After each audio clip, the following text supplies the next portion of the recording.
C'est parti. Super. Alors, bonjour à tous. Je me présente, donc Soukaina. On s'est vu pour un premier atelier, donc ce mercredi pour un atelier cuisine. Donc, c'était faire ses pancakes pour le goûter, donc parents-enfants.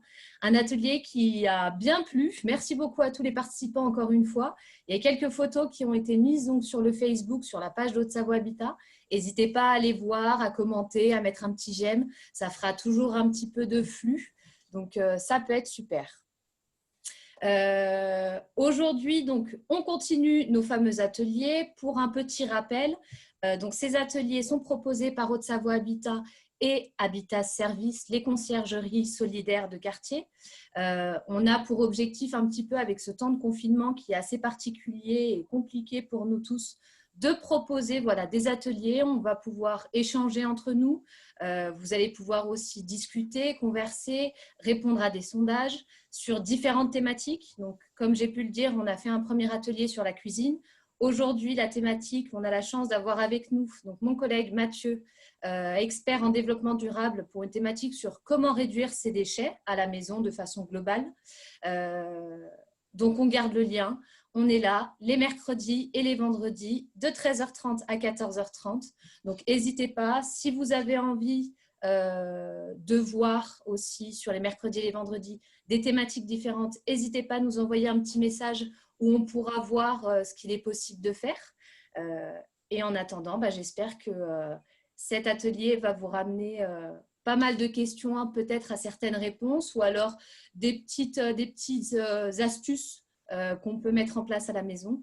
Donc, encore une fois, n'hésitez pas, envoyez-nous des messages, participez, que ce soit via Zoom ou là sur le Facebook Live aussi.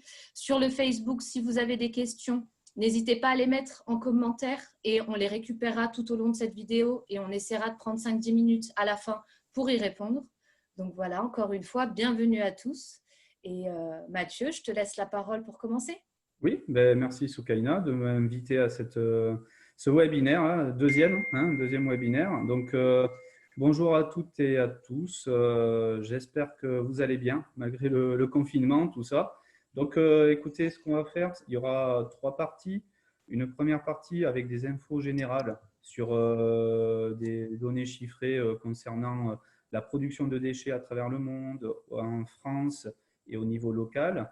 Une deuxième partie où on traitera le sujet du tri et de la valorisation des déchets recyclables. Et la troisième partie qui sera avec Soukaina, où on parlera de la réduction des déchets dans le logement.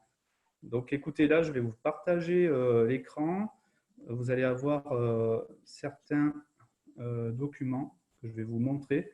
Alors, ne prenez pas peur parce qu'il y a des chiffres, c'est un peu, ça fait barbare comme ça et je ne veux pas vous plomber la fin de l'après-midi et le début du week-end. Mais bon, c'est important d'avoir quand même des notions globales sur le sujet de la production des déchets.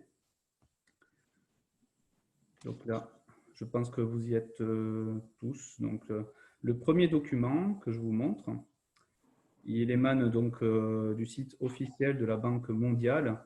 Et donc, si vous pouvez voir, au niveau mondial, le monde produit plus de 2 milliards de tonnes de déchets par an. Et si rien n'est fait, ce chiffre va augmenter de 70% et on passerait à plus de 3 milliards en 2050. Donc, il y a vraiment urgence.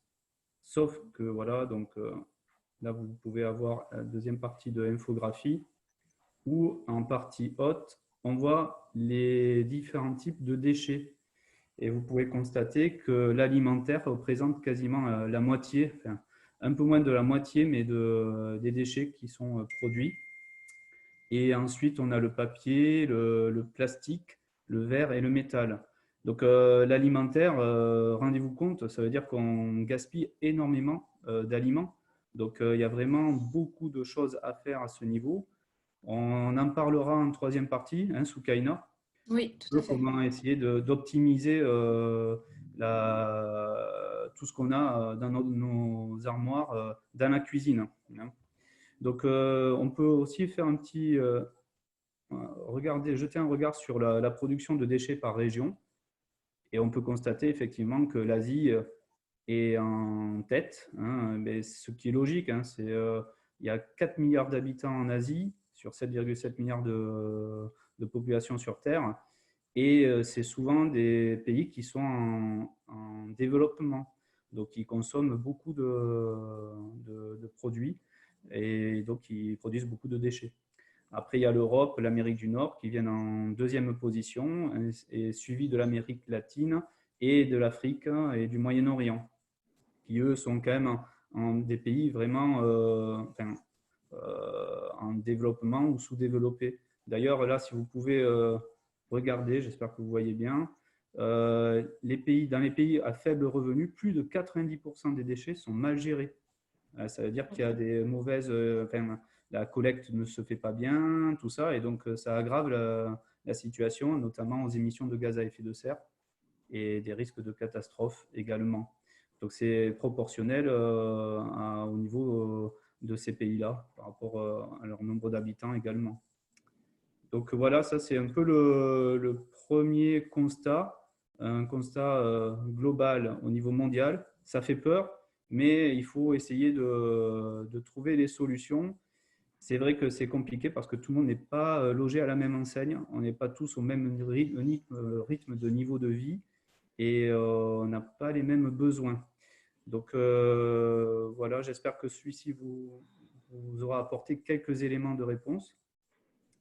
Ensuite, je vais vous montrer un document qui émane donc de l'ADEME, Agence de l'environnement et de la maîtrise de l'énergie, spécialisée dans la transition écologique. Bon, le document date de 2016, mais bon, il a quand même les chiffres sont parlants. Qu'on produit 4,6 tonnes de déchets par habitant. Donc la construction, les entreprises également produisent beaucoup. Et là, je fais un petit, je jette le regard sur les ménages. Là, on dépend, enfin, en moyenne, on produit 568 kilos par an et par habitant de déchets ménagers. Tu as vu, Soukaina, c'est quand même un chiffre qui est parlant, non? C'est énorme, c'est vraiment énorme. Ouais, ouais, ouais. Et donc, donc forcément, c'est une moyenne. Donc, il y en a qui produisent moins et d'autres qui produisent plus. Et que deviennent ces déchets? Attendez, hop. Que deviennent ces déchets? Donc, il y a 65% qui sont recyclés.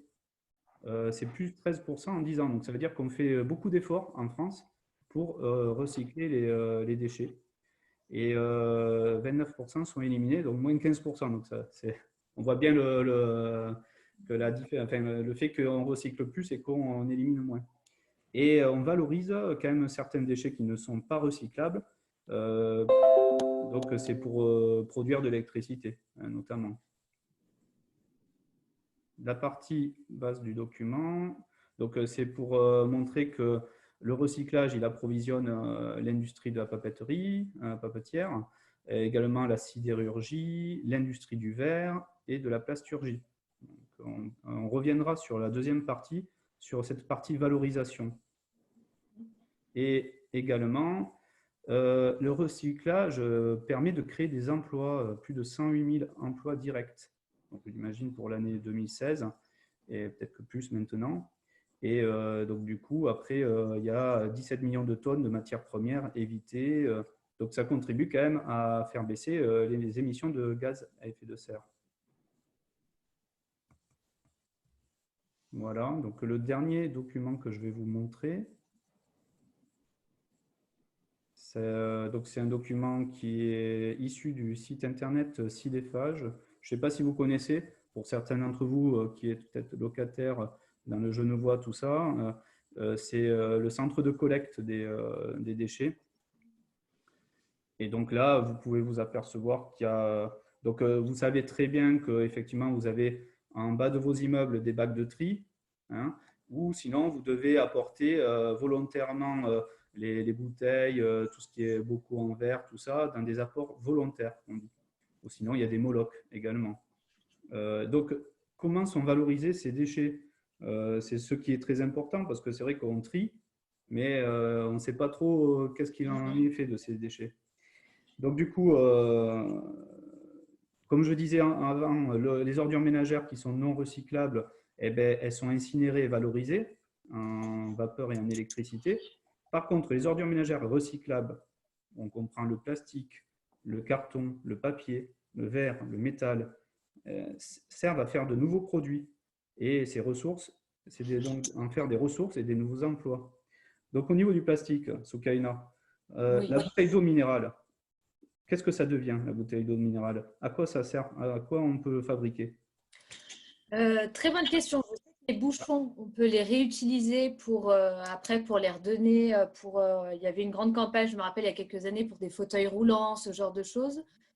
Après, pour le plastique des bouchons. Ben, non, le plastique permet de fabriquer des revêtements pour le sol, des tuyaux d'évacuation et des fibres textiles. Et Donc, comme tous les on sols n'y PVC, penserait pas. tu vois bien, nous, dans nos logements, on met des sols PVC, ben, tu vois, ça participe, les bouteilles plastiques participent à la fabrication des revêtements de sol. Mm. Ensuite, une bouteille d'eau soda, un Coca-Cola, sans le nommer, bien sûr, bouteille d'eau soda, et ben, ça sert à rembourrer les couettes, les blousons et à fabriquer des boîtes à œufs. C'est assez Ah, intéressant quand même, hein. ouais, complètement. Les détergents, les bouteilles de lait, ils servent à faire des gaines de câbles électriques. Ah, Étonnant. Étonnant. Donc ça, c'est pour le carton, vous voyez. Donc là, vous voyez un peu comment, en même temps, vous regardez à peu près, on arrive à bien voir qu'est-ce qui se mm. valorise. Mais qu'est-ce qu'il y a aussi? Les canettes de boissons en alu, les boîtes de conserve en acier. Ça permet de fabriquer des chariots de supermarché, des clés, des trombones pour ceux qui sont en acier. Et pour l'aluminium, de fabriquer des pièces automobiles, des encadrants de fenêtres, des fers à repasser et des canettes. Et ben, Voilà. donc, Tu vois, donc après, le magazine, tout ce qui est papier, tout ça, ça recycle. Ben, on le valorise en faisant du papier de nouveau et, mm. et également pour les bouteilles en verre, quoi, hein. C'est pour Ouais. refaire des bouteilles. Faut-il Voilà, encore, voilà. j'imagine, Mathieu, bien Dis-moi. trier aussi à la maison pour que ce soit bien récupéré après dans ces endroits qui vont refaire le tri? Tout à fait, tout à fait. Et d'ailleurs, tu tombes bien, ça fait l'objet du coup de la troisième partie, une bonne introduction à la troisième partie, Parfait. où là, effectivement, on va intervenir, on va parler des astuces des astuces utiles qu'on peut mettre en place dans notre logement. Donc là, Mm. j'arrête là. Voilà, vous me voyez de nouveau. Parfait. Et là, effectivement, réduire nos déchets à la maison, dans la cuisine, c'est en utilisant le minimum d'ustensiles et si possible durables et recyclables. Est-ce que tu as quelque chose à nous proposer sur ce sujet? Alors, j'ai fait un tri pour présenter donc des petites choses que moi j'utilise à la maison, des choses que ma propre mère utilisait avant et que donc j'ai continué, des petites choses que j'ai découvert au fur et à mesure. Moi, pour le côté cuisine, donc j'ai.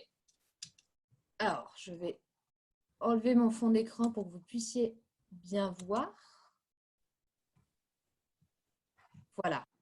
Alors, me concernant, j'ai pour la cuisine, donc j'ai tout ce qui va être ustensiles en bois, les cuillères en bois, donc pour mélanger, pour faire les soupes. En règle générale, ça s'achète en kit. La plupart du temps, moi, je sais que ces quatre étaient vendus ensemble. Vous Mm. pouvez les trouver dans des magasins vraiment à très bas prix. Il me semble que moi, le lot de 4, j'avais dû l'acheter quelque chose comme peut-être 3 euros, quoi. Vraiment pas plus.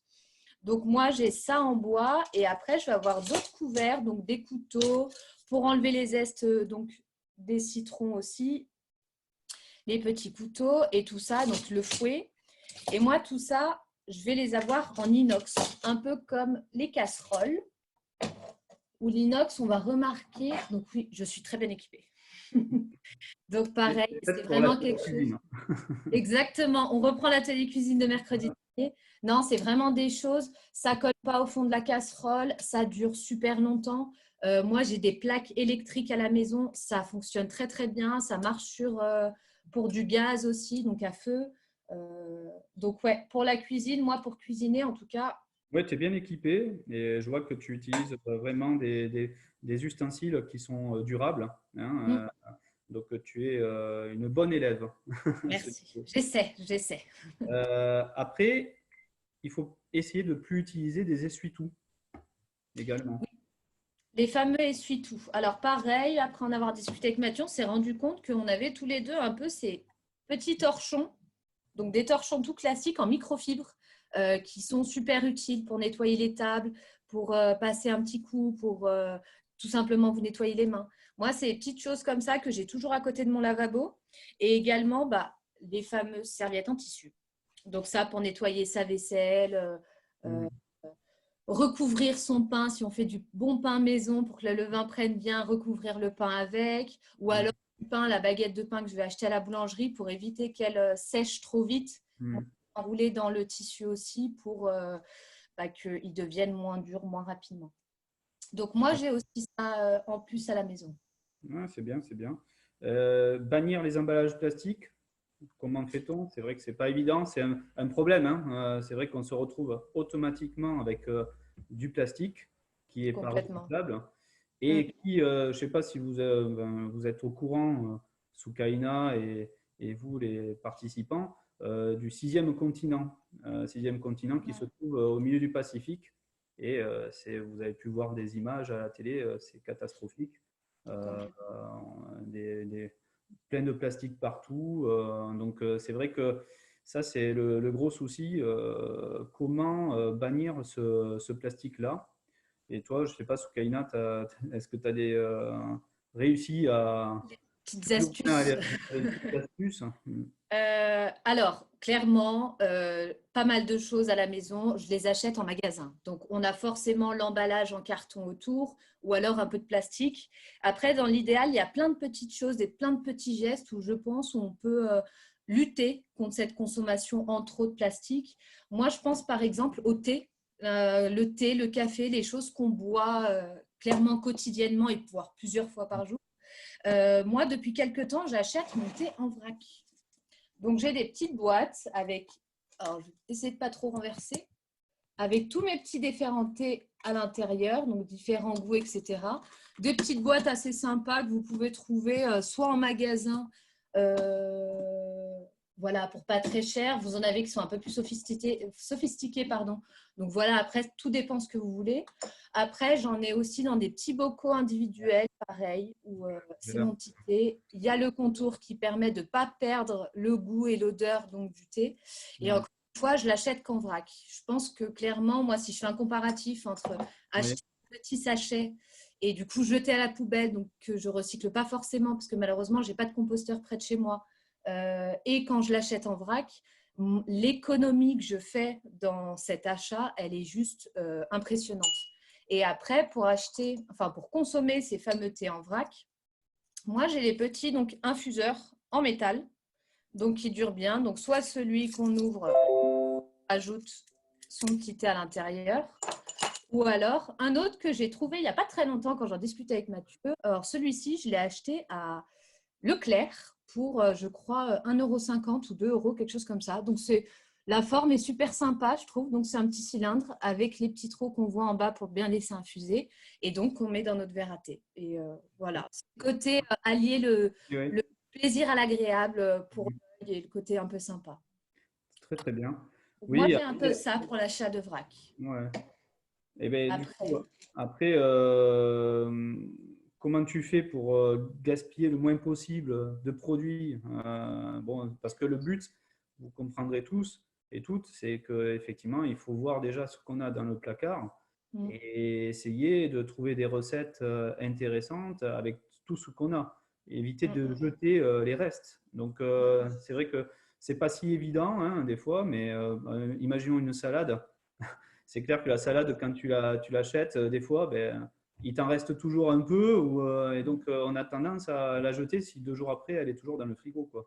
c'est ça. Non, il y a pas mal de petits ateliers qui sont proposés, autant sur Internet ou nous, ça pourrait être aussi un sujet d'atelier aussi pour Mhm. les prochaines fois.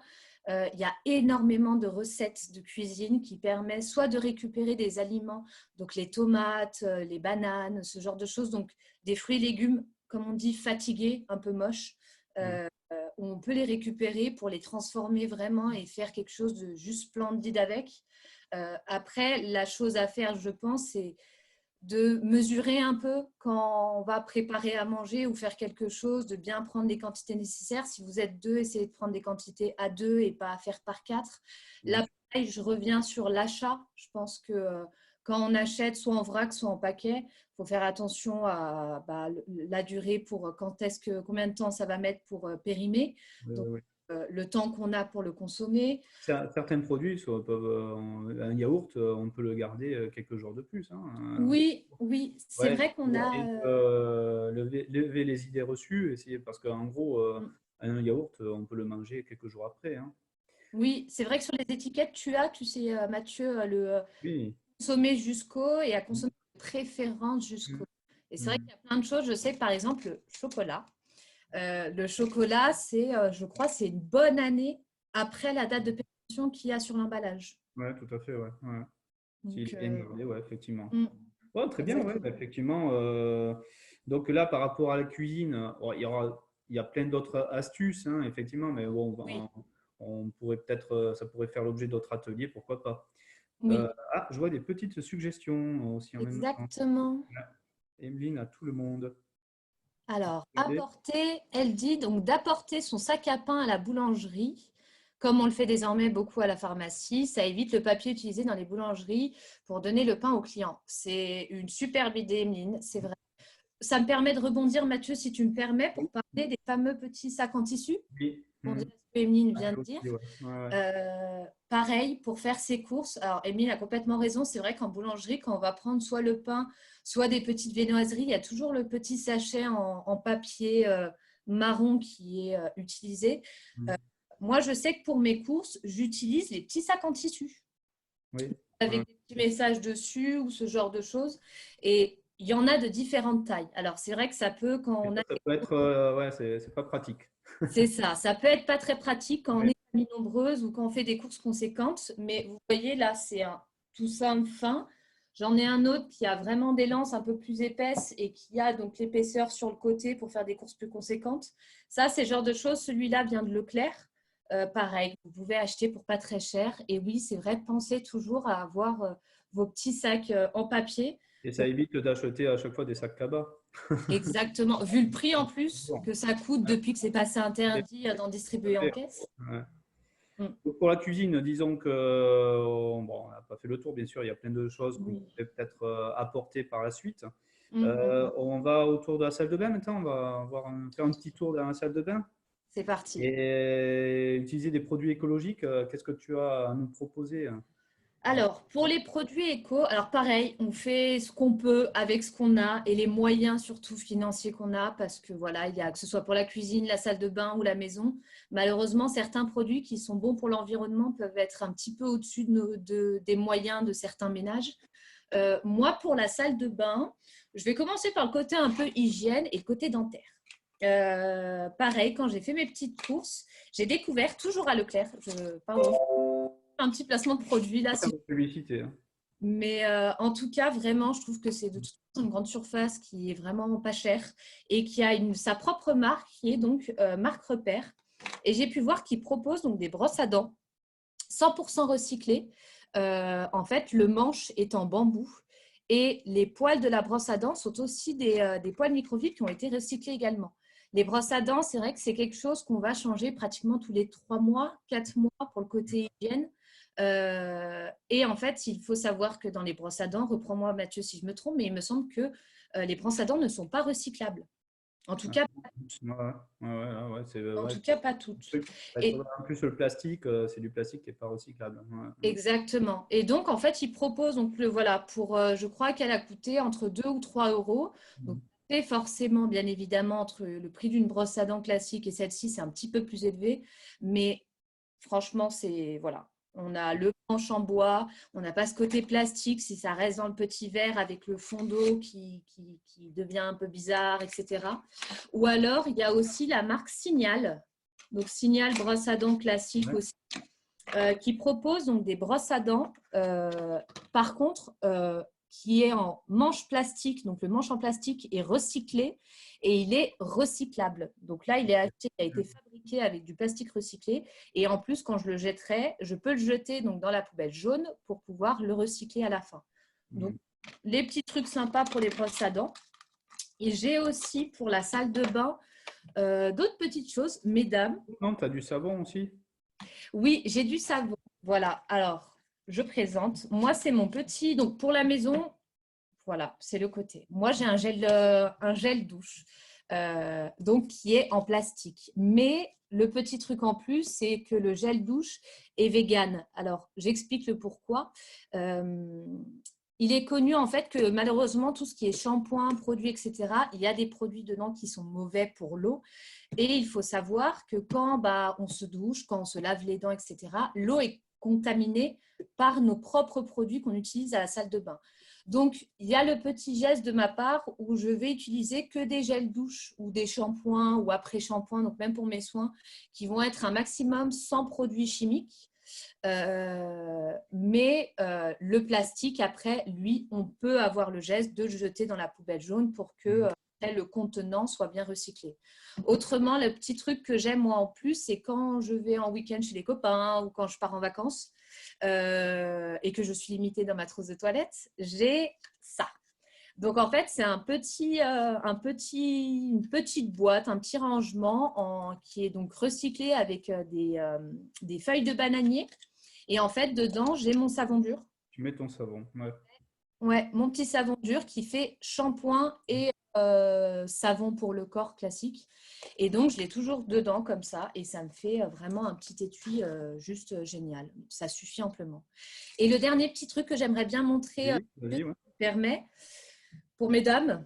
Alors, qu'est-ce que c'est ces petits carrés? Ce sont des cotons pour se démaquiller lavables. Donc, on a, nous les femmes, on se connaît, on aime bien être, voilà, prendre soin de soi, se maquiller, pour des hommes aussi, bien sûr. Mais voilà, la majorité seront pour des femmes, j'imagine. Et donc, au lieu, je pense qu'on a toutes, mesdames, autant pour le vernis que pour le maquillage ou des soins, ce genre de choses. On a toutes un énorme paquet de coton dans la salle de bain et un en plus en réserve au cas où on termine le premier. Et en fait, ça, c'est juste génial parce que c'est du tissu qui est vraiment super doux, super agréable pour le visage, qui ne fait pas du tout mal. Et donc, vous utilisez ça avec… donc, soit vous avez du démaquillant mais qui reste avec des produits chimiques, soit vous pouvez vous démaquiller avec de l'huile de coco, tout simplement de l'huile de coco naturelle que vous achetez en Biocoop ou même en magasin grande surface, ça s'en vend très facilement.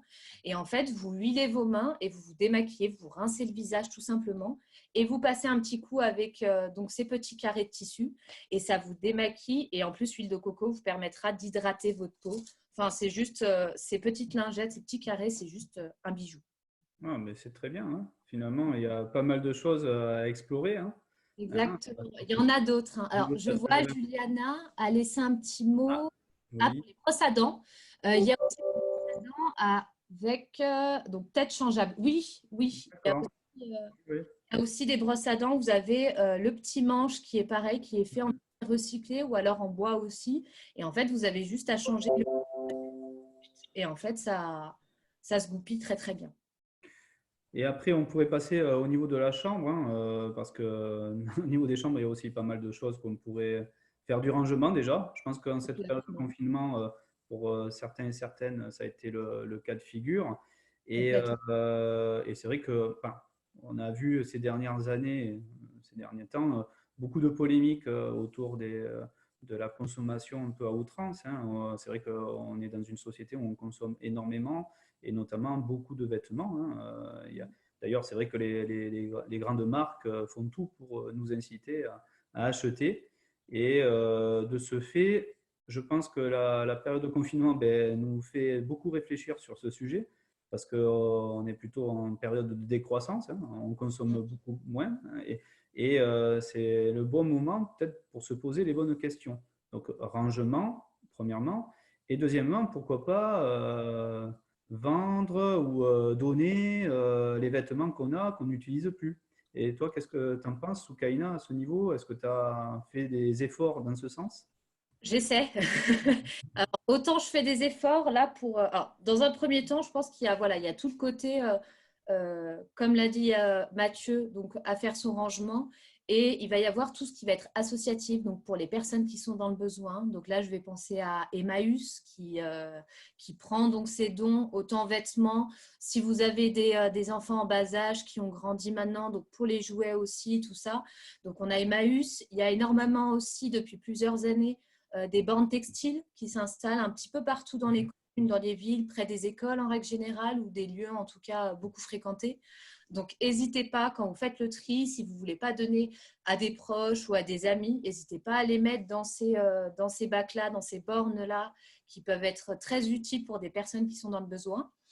Et autrement, la petite solution qu'on a vu beaucoup aussi à la télé, pardon, parce qu'il y a énormément, une grosse communication qui est tournée au-dessus, c'est Ouais. Vinted. Ah, Vinted, ouais. Vinted. Donc, Vinted, qui est une application qui est très, très pratique. Donc, application que vous pouvez avoir donc, sur votre mobile, smartphone, sans problème. L'application est très simple. Vous pouvez vous créer donc un espace, donc votre profil à vous, et en fait, vous pouvez soit mettre en vente vos vêtements, donc en seconde main, soit acheter des vêtements de seconde main. Donc, il y a pour tout le monde, hommes, Pour les femmes. femmes aussi, oui, ouais, ouais, c'est vrai que Ouais, mais exactement. Il y a après, même aussi. ouais, Pardon. je pensais que c'était que pour les femmes, mais pas Mm, forcément. mm. Pas D'accord. forcément. Il y a donc les vêtements, hommes, femmes, enfants, les chaussures, des accessoires, des sacs. Et au niveau des accessoires, on peut avoir vraiment de tout, même des petits jouets d'enfants qu'ils n'utilisent plus. On peut aussi les revendre depuis cette application-là. Donc, c'est vraiment très simple d'utilisation. Vous pouvez voir après sur Internet, c'est vraiment, ça fait fureur. Et le principe est super cool parce que vous pouvez vendre vos vêtements. Donc, vous allez mettre le détail de vos vêtements. Est-ce qu'ils sont neufs, un peu abîmés, beaucoup portés ou pas. Mettre un petit descriptif dessus. Mettre des photos, donc soit portées, soit de votre article sur Cintre ou autre. Et vous allez pouvoir vendre ces articles. Donc, ça vous permet et de vous débarrasser de vêtements que vous ne mettez plus au lieu de les empiler à la maison et de pouvoir vous refaire un petit peu d'argent aussi en les revendant. Ou alors, vous pouvez aussi les échanger depuis cette application avec un autre vendeur. Si vous avez un produit qui vous plaît mutuellement, vous pouvez non pas vous les vendre ensemble, mais vous échanger donc ces produits-là. Donc, je trouve que c'est vraiment une superbe alternative, cette application. Ça fait déjà pas mal de temps que ça existe. Mais ce n'est pas utilisé par tous. C'est un petit peu long, certes, où il faut forcément prendre son temps, faire le tri dans ses vêtements, prendre les photos, Ouais, prendre le ouais. temps de remplir aussi sur l'application. Enfin, tu vois, Mathieu, il y a pas mal de travail. Oui, oui. Mais aussi, il y a la Gratiferia, non aussi? Gratiferia, c'est Il y a les graphes, bon. exactement, Hein, c'est ça. Si tu veux en on en toucher un fait, petit on mot, en a déjà fait, hein, nous, à Haute-Savoie c'est ça. Habitat. C'est vrai que, d'ailleurs, c'est vrai qu'on on a quand même pas mal de choses qu'on met en place chez nous. Hein, pour revenir sur l'alimentaire, les paniers solidaires, par exemple, Oui, aussi. c'est vrai, complètement. C'est un bon moyen pour acheter des fruits et légumes à un tarif vraiment très intéressant et ça crée du lien social. Donc, sur certains endroits, on a mis en place des paniers solidaires. Oui, si jamais pour ceux qui ne connaissent pas les paniers solidaires, donc c'est un partenariat qu'on a signé au niveau départemental avec la Croix-Rouge 74 qui nous permet en fait au sein de Haute-Savoie Habitat de proposer en fait des paniers de fruits et légumes à hauteur de 3 euros les 5 kilos pour tous nos locataires Haute-Savoie Habitat. Donc c'est comme l'a dit très bien dit Mathieu, c'est vraiment une alternative vraiment superbe. Ça crée du lien social parce qu'il y a des bénévoles de la Croix-Rouge qui viennent pendant les temps donc, de vente. Et il y a ce côté aussi où, encore une fois, c'est pas cher. Certes, c'est des fruits et légumes qui sont récupérés et d'invendus auprès de magasins, de maraîchers, vraiment un peu de partout. Mais le geste est vraiment super sympa. Donc, tout ce qui tourne autour de l'économie sociale solidaire, on est vraiment dans une Oui, marche superbe. alors, dernier point aussi, c'est vrai que bon, on a des balcons pour la plupart d'entre nous, ou ça peut être aussi des jardins. Donc, effectivement, on peut faire aussi réduire les déchets au niveau des jardins, notamment en mettant un compost, un composteur, des choses comme ça. Et d'ailleurs, sur ce sujet, on ne va pas s'y étendre trop parce qu'il y aura un atelier, non, bientôt, Soukaina. Complètement, oui. Il y aura un atelier donc le vendredi 24 avril prochain. Donc un atelier qui tournera autour donc du jardinage, principalement pour à la maison. Donc comment donc faire bien son tri, qu'est-ce qui est possible d'être récupéré dans ces fameux petits composteurs Ouais. et réussir à faire un petit jardin aromatique à la maison sans que les plantes prennent un petit coup de fatigue entre-temps, même si on n'a pas la main verte. Mhm. Voilà, bah, écoutez, je pense qu'après, si vous souhaitez avoir plus de renseignements sur les astuces utiles pour réduire les déchets, il y a, comme vous pouvez le constater sur YouTube notamment, pas mal de vidéos qui sont partagées. Je vous conseillerais le site internet Edeni, EDENI, où vous trouverez bon nombre de formations et également de vidéos sur ce sujet. Voilà, vous pouvez, ou sinon vous pouvez nous solliciter également, on essaiera de vous répondre, hein. Je ne sais pas s'il y a eu des questions entre-temps, Soukaina. Pas pour l'instant, on y a répondu en cours. Je vois qu'Emeline a mis juste un petit mot en plus, par exemple. Et là, en plus, c'est actuel. Je me permets, Mathieu, je prends 30 petites secondes. Vas-y, vas-y. Donc, il dit quand vous allez faire vos courses au drive. Donc là, en période de Oui. confinement, c'est vrai que la Mhm. demande auprès des drives a juste explosé, je pense. Oui, tout à fait. Et elle donne le petit rappel, c'est de ramener vos sacs réutilisables quand vous allez chercher vos drives, parce que certains drives facturent les sacs pour justement, comme elle le dit Emeline, pour inciter en fait les clients à ramener leur propre sac Ouais. à chaque demande. Donc, n'hésitez pas. Oui, Ah, tout à fait. le petit truc en plus, pareil pour le côté alimentaire, merci Juliana, c'est l'application Too Good To Go. Ah, tout good, tout good. Ouais. Tu la connais, Mathieu? J'en ai entendu parler, On a ouais. entendu parler? Ouais. La petite application Too Good To Go, pareil, qui existe depuis 2-3 ans, je crois, quelque chose comme ça, qui vous permet, en fait, c'est tous les commerces, donc autant grandes surfaces que restaurants également, vous proposent d'acheter en fin de journée, donc pendant leur fermeture, leurs invendus du jour. Donc, pour les restaurants, vous allez pouvoir repartir avec donc, de très bons plats à 3 fois rien. Je crois que les plats au restaurant, ça doit être entre 2 et 3, 4 euros à peu près, peut-être 5 parfois, mais pas plus. Vous allez pouvoir aussi récupérer auprès des boulangeries, donc tout ce qui va être les invendus du jour, donc les baguettes, s'il y a des quiches ou des parts de pizza du midi, des viennoiseries, des pâtisseries s'il en reste aussi. Et il y aura donc également tout ce qui va être sur grande surface ou petite surface, donc du type un peu Monoprix, ce genre de choses, qui vont vous proposer, pareil, des petits paniers à récupérer en fin de journée avec donc leurs invendus. Donc, soit ça peut être leur rayon fruits et légumes, soit ça peut être voilà, du côté de leur poissonnerie, s'ils ont un côté poissonnerie, fromagerie, boucherie, pâtisserie également, dans la plupart d'entre eux. Donc, n'hésitez pas pour le côté anti-gaspillage, c'est top. Et on y trouve vraiment son compte d'un point de vue qualité-prix. Donc, n'hésitez pas. Le lien, s'il vous plaît. D'accord, ouais, il faudra. Bon, je pense que du coup, là, on a bien fait le tour, hein.